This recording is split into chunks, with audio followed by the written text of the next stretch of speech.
शिवलाल महाराज की, राम राम महाराज की, राम राम। मन निजामाबाद रूरल मरी शिवलाल महाराज जयंती वारोत्सवाల భాగంగా ప్రభుత్వ పరంగా నిర్వహిస్తున్నటువంటి ఈ జన్మదిన ఉత్సవాలలో మరి వాళ్ళ మనము కొత్తగా డిపార్ట్మెంట్ నుండి మన సంఘానికి ఇచ్చినటువంటి ఈ ప్లాన్స్లో మనము మరి శివలాల్ మహారాజ్ గారి జయంతి ఉత్సవాలు జరుపుకుంటున్నాం। దీనికి మరి నాతో పాటు వచ్చినటువంటి మార్కెట్ కమిటీ చైర్మన్ చాలా సంతోషం। ఇలా శివలాల్ మహారాజ్ యొక్క జయంతి మనం ఒక పండుగ వాతావరణంలో నిర్వహించుకుంటున్నాం।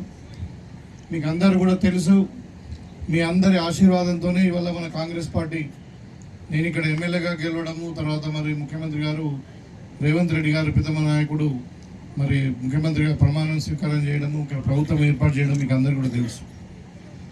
అప్పటి నుండి కూడా ప్రభుత్వం యొక్క ఆలోచన విధానం మరి బడుగు బలహీన వర్గాలకు గిరిజనులకు పెద్దపీట వేయాలన్నదే ప్రభుత్వం యొక్క లక్ష్యం।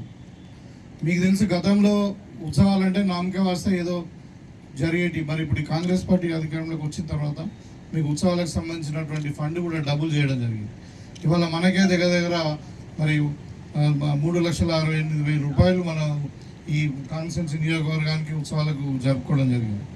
సో అదే కాకుండా ఇలా ఆ రోజు ఇప్పుడు పెద్దలు తారచంద్ గారు వీళ్ళందరూ అన్నట్టు ఎక్కడైతే మన మండలాలలో ఎక్కడైతే భూములు లేవు అంటే ఇప్పుడు బంజారా సేవా సంఘానికి మనకు సిరికొండలో ఉంది, దర్పల్లిలో ఉంది, అదేవిధంగా మనకు డిచ్పల్లిలో ఉంది, ఇప్పుడు మోపాలలో లేదు, నిజామాబాద్ రూరల్ లేదు, అదే ఇందల్వాయిలో అది ల్యాండ్ డిస్ప్యూట్లో ఉంది, అది కోర్టులో ఉంది।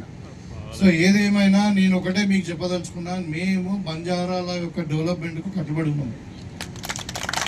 అది మరి మాటలో కాదు చేతల్లో చూపిస్తాం। ఇలా మీరు ఖచ్చితంగా ఇందల్వాయిలో ఇప్పుడు అది కోర్టులో మాట్లాడుతున్నాం, మొన్ననే జీపీ గారితో కూడా మాట్లాడినాము, కోర్టులో కూడా అది నడుస్తూ ఉంది, త్వరలోనే అది కూడా పరిష్కారమయ్యే అవకాశం ఉంది।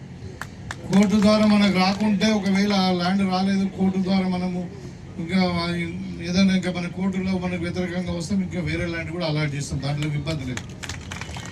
అది కాకుండా ఇప్పుడు మోపాలలో అన్నారు, నిజామాబాద్ రూరల్ అన్నారు, వాళ్ళకు కూడా తప్పకుండా 500 నుండి 1000 గజాల భూమి అన్ని మండలాలలో బంజారా భవన్స్ కట్టించడానికి కావాల్సిన జాగా కూడా ఏర్పాటు చేస్తాం।